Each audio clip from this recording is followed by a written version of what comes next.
ನಮಸ್ಕಾರ ಆತ್ಮೀಯರೇ, media house ಕನ್ನಡಗೆ ಸ್ವಾಗತ. ಬಿಗ್ ಬಾಸ್ ಮುಗಿದು ಇಷ್ಟು ದಿನ ಆದ್ರೂ ಗಿಲ್ಲಿಯ ಸಂಭ್ರಮದ ಓಟ ಇನ್ನೂ ನಿಂತಿಲ್ಲ. ಗಿಲ್ಲಿ ಹೋದಲ್ಲೆಲ್ಲ ಜನಸಾಗರವೇ ಸೇರ್ತಾ ಇದೆ. ಯಾವುದೇ ಅದ್ಧೂರಿ ಕಾರ್ಯಕ್ರಮ ಆದ್ರೂ ಗಿಲ್ಲಿಯೇ ಮುಖ್ಯ ಅತಿಥಿಯಾಗಿ ಬರಬೇಕು ಅನ್ನೋ ರೇಂಜ್ಗೆ ಗಿಲ್ಲಿ ಹವಾ ಸೃಷ್ಟಿಯಾಗಿದೆ. ಕನಕೋತ್ಸವ ಆಯ್ತು, ಗಂಗೋತ್ಸವ ಆಯ್ತು, ಆಮೇಲೆ 10 ಈವೆಂಟ್ಗಳಿಗೆ ಗಿಲ್ಲಿ ಹೋಗಿ ಬಂದಿದ್ದಾರೆ. ಒಂದೇ ಒಂದು ದಿನವೂ ಬಿಡುವಿಲ್ಲದಂತೆ ಕೆಲಸ ಮಾಡ್ತಾ ಇದ್ದಾರೆ.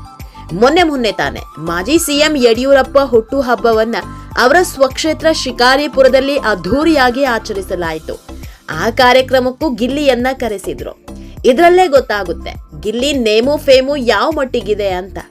ಈ ಮಟ್ಟಿಗೆ ಹೆಸರು ಮಾಡಿರೋ ಗಿಲ್ಲಿಗೆ ಎಷ್ಟು ಸಂಭಾವನೆ ಕೊಟ್ಟಾದ್ರೂ ಕಾರ್ಯಕ್ರಮಕ್ಕೆ ಕರೆಸೋದಕ್ಕೆ ರೆಡಿ ಇದ್ದಾರೆ. ಬಿಗ್ ಬಾಸ್ ಮನೆಯಲ್ಲಿ ಗೆದ್ದಷ್ಟೇ ಹಣವನ್ನ ಬಿಗ್ ಬಾಸ್ ನಿಂದ ಹೊರ ಬಂದ ಮೇಲೂ ಪಡೆದಿದ್ದಾರೆ. ನಿಜಕ್ಕೂ ಇಂಥ ಅದೃಷ್ಟ ಯಾರಿಗೂ ಸಿಗಲ್ಲ ಬಿಡಿ. ಇದು ಕೋಟಿಗೊಬ್ಬರ ಪಾಲಿಗೆ ಒಲಿಯೋ ಅದೃಷ್ಟ. ಆ ಅದೃಷ್ಟ ಗಿಲ್ಲಿಗೆ ಒಲಿದಿದೆ. ಹೀಗಾಗಿ ಗಿಲ್ಲಿ ಅಂದ್ರೆ ಜನ ಮುಗಿ ಬೀಳ್ತಾ ಇರೋದು. ಇಂಥ ಹೊತ್ತಲ್ಲೇ ಈಗ ಗಿಲ್ಲಿ ದೇವರ ಮೊರೆ ಹೋಗಿದ್ದಾರೆ. ಒಂದೇ ಒಂದು ದಿನವೂ ಬಿಡುವಿಲ್ಲದಂತೆ ಓಡಾಡ್ತಿರೋ ಗಿಲ್ಲಿ ಏಕಾಏಕಿ ದೇವರ ಬಳಿ ಹೋಗಿದ್ದಾರೆ. ಅದು ಕೂಡ ಅತ್ಯಂತಹ ಶಕ್ತಿ ದೇವರ ಬಳಿ ಹೋಗಿ ಬೇಡ್ಕೊಂಡಿದ್ದಾರೆ.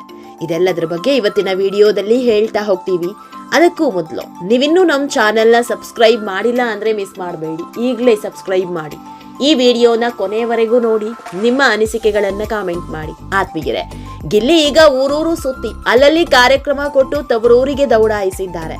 ಅದು ಕೂಡ ಸಿಂಪಲ್ ಆಗಿ, ಯಾವುದೇ ಜೋಡಿ ಇಲ್ಲದೆ ಒಬ್ಬರೇ ಈ ದೇಗುಲಕ್ಕೆ ಹೋಗಿ ಪೂಜೆ ನೆರವೇರಿಸಿಕೊಂಡು ಬಂದಿದ್ದಾರೆ. ರಾಜ್ಯದ ಪ್ರತಿಷ್ಠಿತ ರಿಯಾಲಿಟಿ ಶೋ ಬಿಗ್ ಬಾಸ್ ನಲ್ಲಿ ವಿಜೇತರಾದ ಗಿಲ್ಲಿ ನಟ ದೇವರ ಮೊರೆ ಹೋಗಿದ್ದಾರೆ. ಶ್ರೀರಂಗಪಟ್ಟಣ ತಾಲೂಕಿನ ಆರತಿ ಉಕ್ಕುಂಡದಲ್ಲಿರುವ ಪ್ರಸಿದ್ಧ ಅಹಲ್ಯ ಮಾರಮ್ಮ ದೇವಸ್ಥಾನಕ್ಕೆ ಭೇಟಿ ನೀಡಿ ವಿಶೇಷ ಪೂಜೆ ಸಲ್ಲಿಸಿದ್ದಾರೆ. ಕಣ್ದೃಷ್ಟಿ ನಿವಾರಣೆಗಾಗಿ ಸಂಪ್ರದಾಯದಂತೆ ತಡೆ ಒಡಿಸಿಕೊಂಡಿದ್ದಾರೆ. ಈ ದೇಗುಲದಲ್ಲಿ ದೃಷ್ಟಿಯಾದಲ್ಲಿ ಶತ್ರುಗಳ ಕಣ್ಣು ಬಿದ್ದಲ್ಲಿ ತಡೆ ಹೊಡೆಯೋದಿಕ್ಕೆ ತುಂಬಾನೇ ಫೇಮಸ್ ಆದ ದೇಗುಲ ಇದು. ಹೀಗಾಗಿ ಈ ದೇವಾಲಯಕ್ಕೆ ಬಂದು ತಡೆ ಹೊಡಿಸ್ಕೊಂಡಿದ್ದಾರೆ. ಶತ್ರುಗಳ ಕಣ್ ಬಿದ್ದಲ್ಲಿ ತಡೆ ಹೊಡೆಯೋದಕ್ಕೆ ತುಂಬಾನೇ ಫೇಮಸ್ ಆದ ದೇಗುಲ ಇದು. ಹೀಗಾಗಿ ಈ ದೇಗುಲಕ್ಕೆ ಬಂದು ತಡೆ ಹೊಡ್ಸ್ಕೊಂಡಿದ್ದಾರೆ. ಮಾರಮ್ಮ ದೇವಿಗೆ ವಿಶೇಷ ಪೂಜೆ ಸಲ್ಲಿಸಿ ಗಿಲ್ಲಿ ನಟ ಮಹಾತಾಯಿಯನ್ನ ಕಣ್ತುಂಬಿಕೊಂಡಿದ್ದಾರೆ.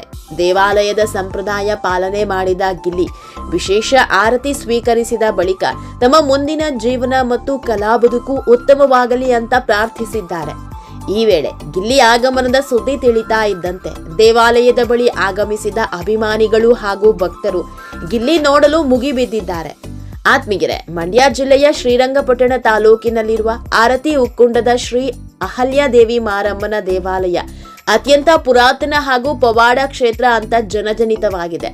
ಇಲ್ಲಿನ ವಿಶೇಷತೆ ಅಂದ್ರೆ ದೇವಿಯ ವಿಗ್ರಹವು ಕಲ್ಲಿನದ್ದಲ್ಲ, ಬದಲಾಗಿ ಕಾವೇರಿ ನದಿಯಲ್ಲಿ ಬೆಸ್ತರಿಗೆ ಸಿಕ್ಕಿದ ಒಂದು ಅಪರೂಪದ ಮರದ ಕೊರಡಿಯಿಂದ ರೂಪುಗೊಂಡಿದೆ. ಪುರಾಣಗಳ ಪ್ರಕಾರ ಶ್ರೀರಾಮನ ಪಾದಸ್ಪರ್ಶದಿಂದ ಶಾಪ ಮುಕ್ತಳಾದ ಗೌತಮ ಮಹರ್ಷಿಗಳ ಪತ್ನಿ ಅಹಲ್ಯಾದೇವಿಯೇ ಇಲ್ಲಿ ಮರದ ಸ್ವರೂಪದಲ್ಲಿ ನೆಲೆಸಿದ್ದಾಳೆ ಎಂಬ ಗಾಢವಾದ ನಂಬಿಕೆ ಭಕ್ತರಲ್ಲಿದೆ. ಈ ದೇವಸ್ಥಾನವು ವಿಶೇಷವಾಗಿ ತಡೆ ಪೂಜೆಗೆ ಹೆಸರುವಾಸಿಯಾಗಿದ್ದು, ಜೀವನದಲ್ಲಿ ಎದುರಾಗುವ ಅಡೆತಡೆಗಳು, ದೃಷ್ಟಿದೋಷ ಮತ್ತು ಕಂಟಕಗಳನ್ನ ನಿವಾರಿಸಿಕೊಳ್ಳಲು ಸಾವಿರಾರು ಭಕ್ತರು ಇಲ್ಲಿಗೆ ಹರಕೆ ಹೊತ್ತು ಬರ್ತಾರೆ. ಗೋಪುರದ ಮೇಲಿಂದ ಎಳ್ಳು ಸುರಿಯುವ ವಿಶಿಷ್ಟ ಪದ್ಧತಿ ಇಲ್ಲಿ ಜಾರಿಯಲ್ಲಿದ್ದು, ದೇವಿಯನ್ನ ನದಿಯಿಂದ ತಂದ 11 ಜನ ಬೆಸ್ತರ ವಂಶಸ್ಥರೇ ಇಂದಿಗೂ ಪರಂಪರಾಗತವಾಗಿ ಪೂಜಾ ಕೈಂಕರ್ಯ ನೆರವೇರಿಸುತ್ತಿದ್ದಾರೆ. ಮುಖ್ಯವಾಗಿ ಅಮಾವಾಸ್ಯೆ ಮತ್ತು ಹುಣ್ಣಿಮೆಯ ದಿನಗಳಲ್ಲಿ ದೇವಿಗೆ ವಿಶೇಷ ಅಲಂಕಾರ ಮತ್ತು ಪೂಜೆ ನಡೆಯುತ್ತೆ. ಈ ಸಮಯದಲ್ಲಿ ಭೇಟಿ ನೀಡೋದು ಅತ್ಯಂತ ಪುಣ್ಯದಾಯಕ ಅಂತ ಭಕ್ತರು ನಂಬಿದ್ದಾರೆ. ಆತ್ಮೀಯರೇ, ಈ ವಿಡಿಯೋ ನಿಮಗೆ ಇಷ್ಟವಾದಲ್ಲಿ ಲೈಕ್ ಮಾಡಿ, ಶೇರ್ ಮಾಡಿ, ಕಾಮೆಂಟ್ ಮಾಡಿ. ಇನ್ನೂ ನಮ್ಮ ಚಾನೆಲ್ನ ಸಬ್ಸ್ಕ್ರೈಬ್ ಮಾಡಿಲ್ಲ ಅಂದ್ರೆ ಮಿಸ್ ಮಾಡಬೇಡಿ, ಈಗಲೇ ಸಬ್ಸ್ಕ್ರೈಬ್ ಮಾಡಿ.